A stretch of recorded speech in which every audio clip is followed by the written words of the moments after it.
अस्सलामुअलैकुम नाज़रीन, मैं हूँ मोगीस अली। बड़े अरसे के बाद आपसे मुलाकात हो रही है। कुछ ज़ाती मसरूफ़ियात थी जिसकी वजह से मैं यूट्यूब पर वीडियो नहीं बना सका, लेकिन अब उम्मीद करता हूँ कि आपके साथ रोज़ाना की बुनियाद पर इंटरेक्शन होगा और जो भी लेटेस्ट न्यूज़ होंगी वो आपके साथ शेयर की जाएंगी। अभी दो तीन ख़बरें ऐसी हैं जिन पर बात करना बहुत ज़रूरी है। एक तो आपको पता है कि पाकिस्तान में सदारती निज़ाम के हवाले से बहुत सारी बाज़ गश्त है और उस पर बातचीत चल रही है।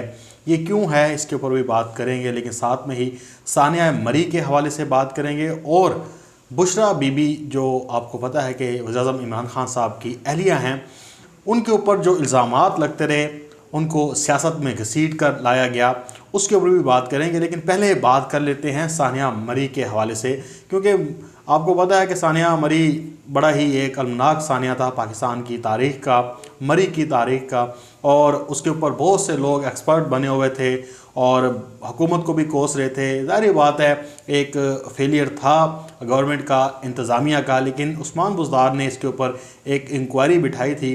अब उस इंक्वायरी ने जो इंक्वायरी तश्कील दी गई थी, इंक्वायरी कमेटी ने अपनी तमाम सिफारिशात भी और तमाम महरक़ात भी कि इसमें कौन कौन ज़िम्मेदार था और कैसे ये वाक़या हुआ, वो सारी डिटेल उन्होंने सीएम ऑफिस में जमा कराई है। अगर बात करें अफसरान की तो 15 के करीब उन अफसरान को मुअत्तल किया गया है जो इस सारे वाक़ये में, इस सारे सानिये में मुलव्वस थे, या आप कह सकते हैं कि जो कसूरवार थे। अब नाम लेना तो अब बहुत ज़्यादा टाइम नहीं है, लंबा हो जाएगा। आप यूँ समझ लें कि कमिश्नर से लेकर एसी तक, मरी और ये जो रावलपिंडी है इसकी इंतज़ामिया सारी उखाड़ पुछाड़ दी गई है, उठाकर बाहर फेंक दिया गया है। और एक नाअहली थी जो वो साबित हुई है कि वो किस तरह से इस सारे वाक़े को मामूली सा वाक़या लेते रहे, कोई भी इक़दामात नहीं किए गए। यहाँ तक कि भी इंकशाफ हुआ है कि व्हाट्सएप ग्रुप जो तश्कील दिए गए थे वहाँ पर मैसेज किए जाते थे, लेकिन कोई भी मैसेज सीन नहीं करता था, अफसरान सीन नहीं करते थे। जो मशीनरी थी वो अलर्ट नहीं खड़ी थी, जिस जगह पे खड़ा होना चाहिए था वहाँ पे ड्राइवर नहीं थे, तेल नहीं था, पेट्रोल नहीं था, मतलब सारा कुछ आ गया। अब असल वाक़े पे आते हैं कि ये जो सारा मामला हुआ इसमें आप देखें किस तरह से अब हुकूमत है उसने कह दिया कि जनाब आपने ये काम करना है। आगे ब्यूरोक्रेसी है। हम मुसलसल ये बात लोगों तक पहुंचाते रहे हैं, इस पे बात भी करते रहे हैं कि पाकिस्तान में एक तो जुडिशरी जो है वो बड़ी सही तरीके से काम नहीं कर रही, और एक है ब्यूरोक्रेसी के बारे में बड़ी बातें भी लिखी जा चुकी हैं, बड़े दावे भी किए जा चुके हैं हुकूमतों की जानब से, ख़ुद ब्यूरोक्रेसी की जानब से कि हम बड़ा काम करते हैं। लेकिन इस सारे मामले में ब्यूरोक्रेसी जो है वो मुलव्वस पाई गई। आप देखें कि पूरा एक कमिश्नर से लेकर असिस्टेंट कमिश्नर तक, डीसी तक, तमाम वो लोग जो सारे वाक़े में कहीं ना कहीं पे एक दूसरे के साथ कनेक्शन में थे, वो सब मुलव्वस पाए गए। अब उन्हें उठाकर बाहर तो फेंक दिया गया है। वज़ीर आला क्या कर सकते हैं? अब आप देखें मुअत्तल कर सकते हैं या उन्हें वापस एस्टेब्लिशमेंट डिवीज़न में भेज सकते हैं। फिर वो इंक्वायरियाँ बैठती हैं, OST बना दिया जाता है, फिर काम चलता है। 1 साल 2 साल बाद वो दोबारा फिर कहीं ना किसी इलाके में तैनात हो जाते हैं। यही सिलसिला चलता रहता है। हम कोशिश करते रहते हैं कि इस ब्यूरोक्रेसी के कान खींचे जाएँ, इसको बताया जाए कि भाई आप खादिम हैं अवाम के, आपने अवाम के लिए काम करना है। अब हर काम इमरान खान साहब ने जाके तो नहीं करना, इमरान खान साहब से डायरेक्शन दे सकते हैं, बाकी यही लोग हैं। और ये सही कहा गया है, मैंने एक जगह पढ़ा था कि कहा गया कि जनाब जो लाहौर है वहाँ की जुडिशरी में शरीफ ख़ानदान ने इतने जजेस और वकला को भर्ती कर दिया है कि अगले 20 साल तक भी उनके खिलाफ कोई फ़ैसला नहीं आ सकता, क्योंकि वो इतना उन्होंने नवाज दिया था उन लोगों को कि वो कहते थे मियाँ साहब जनाब उनको कुछ नहीं कहना। तो अब यही मामला ब्यूरोक्रेसी के साथ है कि किस तरह से वो मुलव्वस पाए गए।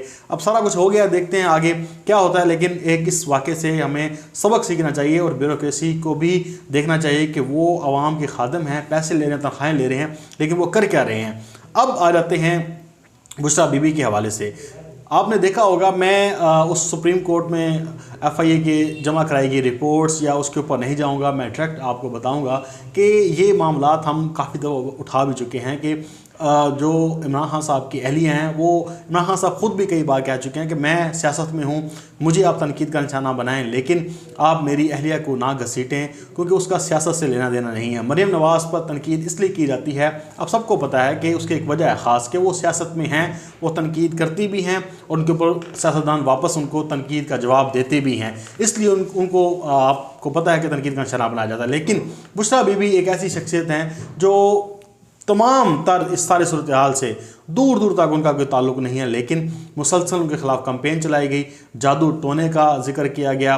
एक यूट्यूब चैनल है लाहौर के, वो साफ़ी हैं, वो बैठ के सारा दिन बुशरा बीबी करते रहते हैं, और वो जैसे उन्हें किसी जगह से कोई फीड किया गया हो कि भाई आपने बुशरा बीबी पर बात करनी है। इसी तरह से हामिद मीर के भाई हैं आमिर मीर, वो भी मुसलसल अपने यूट्यूब चैनल पर यही चीज़ करते रहे। तो इससे क्या एक तास हो जाता है, इससे ये तास हो जाता है कि देखिए एक सिलेक्टिव जो है वो नेरेटिव बनाया जाता है, जिसमें सहाफ़ी जो हैं वो इसको बात नहीं करते, और फिर यहाँ पे ये जो फेमिनिस्ट ख़वातीन हैं वो भी सामने नहीं आती कि भाई आप एक ख़ातून की तज़लील कैसे कर रही हैं। अब शर्मिला फ़ारूकी देखें कि उनकी वालदा हैं, उनकी वालदा के साथ एक ख़ातून ने वीडियो बनाई, और उनका अब लोग भी कह रहे हैं देखने में वो तंज़िया है कि आप मेकअप कैसे करती हैं, आप ड्रेसिंग कैसे करती हैं। तो शर्मिला फ़ारूकी ने कहा कि मैं तुम्हें कोर्ट में लेकर जाऊंगी।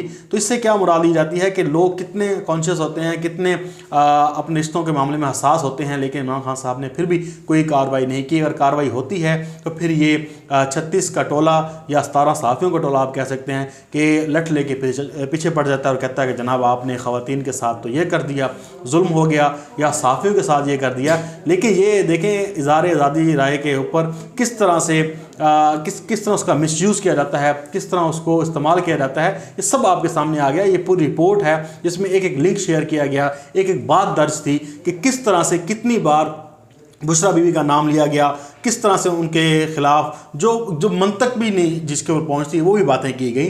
तो ये सारी चीज़ें जब देखी जाती हैं तो इस पर हम ये भी कहते हैं कि हमारे कुछ सहाफ़ी दोस्त हैं वो फिर मुनाफ़क़त का सहारा लेते हैं। मुनाफ़क़त का सहारा यूँ लेते हैं कि वो इमरान खान के ख़िलाफ़ तो प्रोग्राम कर देते हैं, या इमरान खान साहब ने किसी सहाफ़ी के बारे में कोई बात कही हो या कुछ किया हो तो वो अपने प्रोग्राम में उसका जिक्र कर दिया जाता है। लेकिन अगर इमरान खान साहब की अहलिया के बारे में कोई बंदा कोई बात करता है तो उसको प्रोग्राम में उसका जिक्र भी नहीं किया जाता, ना ही उससे उसके हवाले से बात की जाती है। अब आखिरी शॉर्ट बताऊंगा आपको कि जो सदारती निज़ाम है इसके हवाले से बड़ी कैंपेन चल रही है, और ख़ास तौर पे सोशल मीडिया पर जब ये कैंपेन ने ज़ोर पकड़ा तो फिर पाकिस्तान के सियासतदान भी इसकी लपेट में आए। सियासतदान ने इसके ऊपर अपना रद्दअमल का इज़हार किया, और साथ में ही आप देखेंगे कि इसके साथ साथ पाकिस्तान के मेन स्ट्रीम मीडिया पर हमने देखा कि वहाँ पे प्रोग्राम होना भी शुरू हो गए। तो इससे क्या मुराद ली जाती है कि इसको लोग सीरियस ले रहे हैं कि डिबेट चल क्यों रही है। लेकिन इस हवाले से prime minister office Imran Khan साहब जो मौक़िफ़ रखते हैं, उन्होंने दो तीन दफ़ा ये बात क्लियर भी की। उन्होंने कहा कि जनाब सदारती निज़ाम के बारे में मैं नहीं, ना ही इसके ऊपर कभी डिस्कशन हुई है और ना ही हम इस तरफ जा रहे हैं। एक पार्लिमानी निज़ाम है, जमहूरी निज़ाम है हमारा, और मैं इसी की तरफ जाऊँगा। क्योंकि आप देखें कि एक मसला ये है कि जो इमरान खान साहब हैं वो रियासत मदीना का तो आपको पता है कि वो एक नारा लगा चुके हैं, प्रचार भी कर रहे हैं। तो उसके साथ साथ वो जिस डायरेक्शन में लेकर मुल्क को जा रहे हैं, फिर ये सिस्टम उखाड़ना, फिर वो कहेंगे कि जनाब आपने रियासत मदीना का नारा क्यों लगाया था, सदारती निज़ाम ले आए तो ये ले आए, तो इससे भी तुक नहीं बनती। लेकिन मैं आपको क्लियर कट बताऊँ कि इसके ऊपर जो प्राइम मिनिस्टर ऑफिस है उसमें डिबेट नहीं है, बिल्कुल भी नहीं है। ये सोशल मीडिया के कुछ लोग हैं जो चाहते हैं कि पाकिस्तान में सदारती निज़ाम आए, वो इसको अच्छा समझते हैं, वो इसके बारे में बहुत से रिमार्क्स भी देते हैं, वो इसकी अच्छाइयाँ भी बयान करते हैं, और कुछ लोग इसकी बुराई भी बयान करते हैं। हर किसी का अपना पॉइंट ऑफ व्यू है और वो समझते हैं कि इसको इस तरह होना चाहिए। लेकिन आपको ये बताऊँ कि कानून साजी बहुत मुश्किल है।